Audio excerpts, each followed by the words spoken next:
प्रिय शिक्षक साथियों, निष्ठा प्रशिक्षण के यह 15वां मॉड्यूल एमपी पूर्व प्राथमिक शिक्षा से संबंधित प्रश्नोत्तरी कार्यक्रम है। इस प्रश्नोत्तरी कार्यक्रम में हम अपने समझ को परखेंगे। तो चलिए हम देखते हैं इस प्रश्नोत्तरी में निष्ठा प्रशिक्षण के 15वां कोर्स पूर्व प्राथमिक शिक्षा से संबंधित इस प्रश्नोत्तरी को हम करते हैं। देखते हैं इसमें 10 क्वेश्चन, 10 में 10 नंबर हमें कैसे प्राप्त होते हैं। चलिए हम अपने समझ को इसमें समझ अपनी बनाते हैं। तो इसमें हम ओपन कर दिए हैं। अब हमारा ये प्रश्नोत्तरी कार्यक्रम शुरू हो रहा है। इसमें हम देखेंगे अपने प्रश्नोत्तर की समझ को कि हमने जो प्रशिक्षण प्राप्त किया है उस प्रशिक्षण में हमारी परख, हमारी समझ कहाँ तक आई। चलिए हम देख लेते हैं।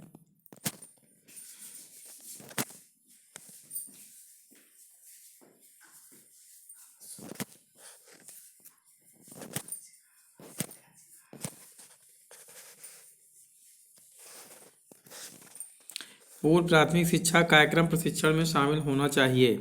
ये हमारा पहला प्रश्न है।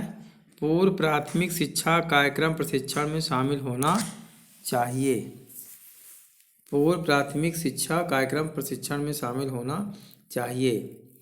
केवल पूर्व प्राथमिक शिक्षा को, पूर्व प्राथमिक और ग्रेड 1 और 2 के शिक्षक, पूर्व प्राथमिक और सभी प्राथमिक शिक्षक, पूर्व प्राथमिक और ग्रेड 1 के शिक्षक। तो इसमें हमारा प्रश्न दिया है पूर्व प्राथमिक शिक्षा कार्यक्रम प्रशिक्षण में शामिल होना चाहिए। तो हमारा इसमें उत्तर होगा पूर्व प्राथमिक और ग्रेड 1 और 2 के शिक्षक इसमें शामिल हो सकते हैं। तो ये हमारी समझ से ये सही है। चलिए इसमें हम क्लिक कर दिए। अब हम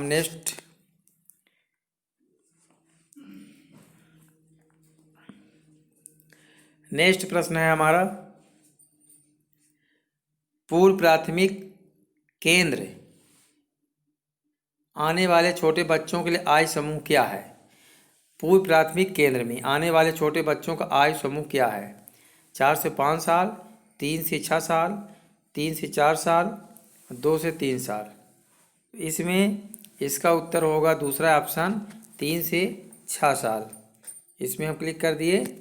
अब इसके बाद नेक्स्ट प्रश्न आ गया, पाठचर्या चलाने के दौरान पूर्व प्राथमिक शिक्षा कार्यक्रम में शिक्षण शास्त्र के 3 प्रमुख तत्व घटक क्या हैं। पाठचर्या चलाने के दौरान पूर्व प्राथमिक शिक्षा कार्यक्रम में शिक्षण शास्त्र के 3 मुख्य घटक, तो इसमें खेल, परस्पर संवाद और परिवेश। दूसरा है खेल, कहानी कहना और पढ़ना। तीसरा है खेल, अनुभवात्मक अधिगम और पर्यावरण। चौथा है खेल, अनुभवात्मक सीखना और कहानी कहना। तो इसमें पाठचर्या चलाने के दौरान पूर्व प्राथमिक शिक्षा कार्यक्रम में है हम खेल भी खिलाते हैं, बच्चों से परस्पर संवाद भी करते हैं और परिवेश वातावरण का निर्माण करते हैं। इसलिए इसका उत्तर होगा पहला, खेल, परस्पर संवाद और परिवेश। चलिए इसमें टिक कर दिए। इसके बाद अगला प्रश्न है,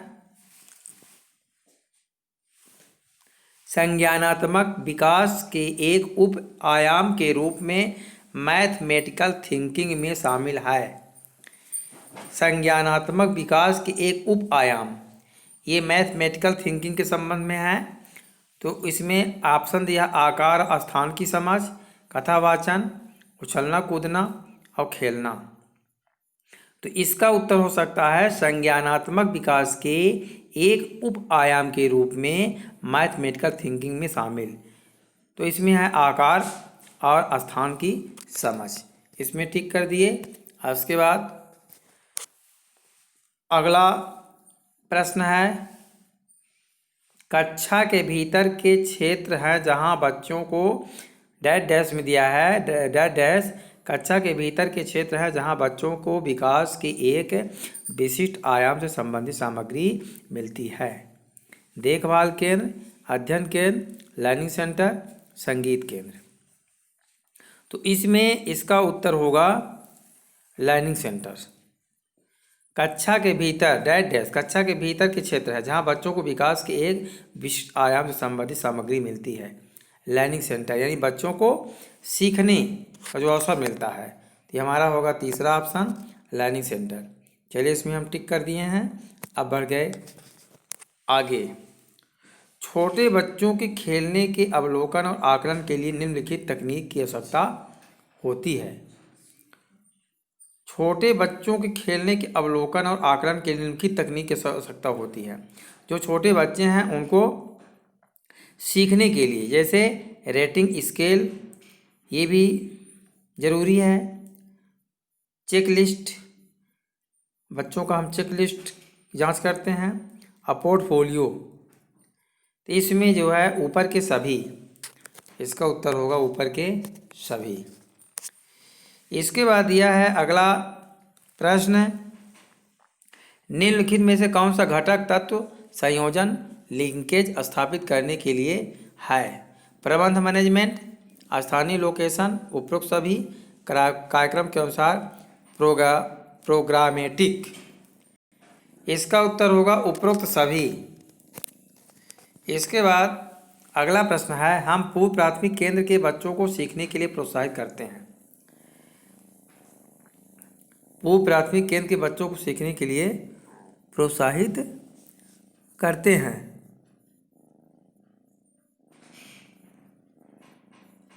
विकास हेतु खेल एवं आय आधारित उपयुक्त गतिविधियां और सामग्री।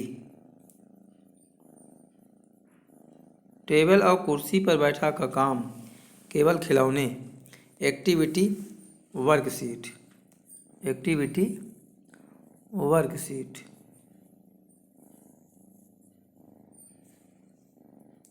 इसमें इसका उत्तर होगा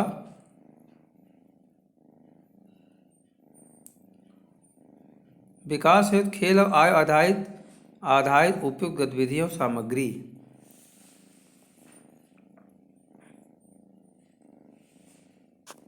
इसका उत्तर होगा पहला, विकास हेतु खेल एवं आय आधारित उपयुक्त गतिविधियां और सामग्री। इसके बाद अगला प्रश्न है, डैश डैश मान्यता है कि भाषा शब्द शब्दांत, तुकांत और ध्वनियों से बनी है। इनमें से कोई भी नहीं। पहला ऑप्शन इनमें से कोई भी नहीं।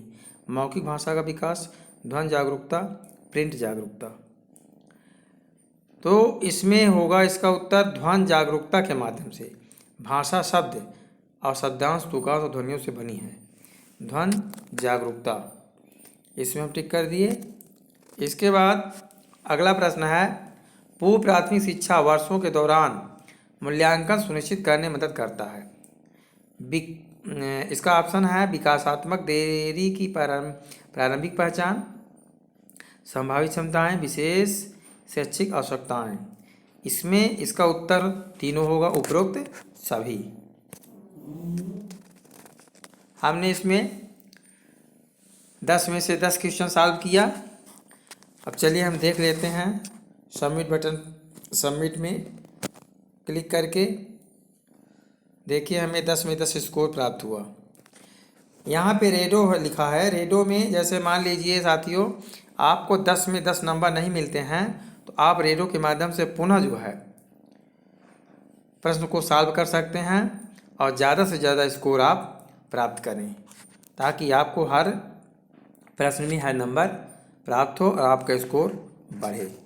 Okay, thank you.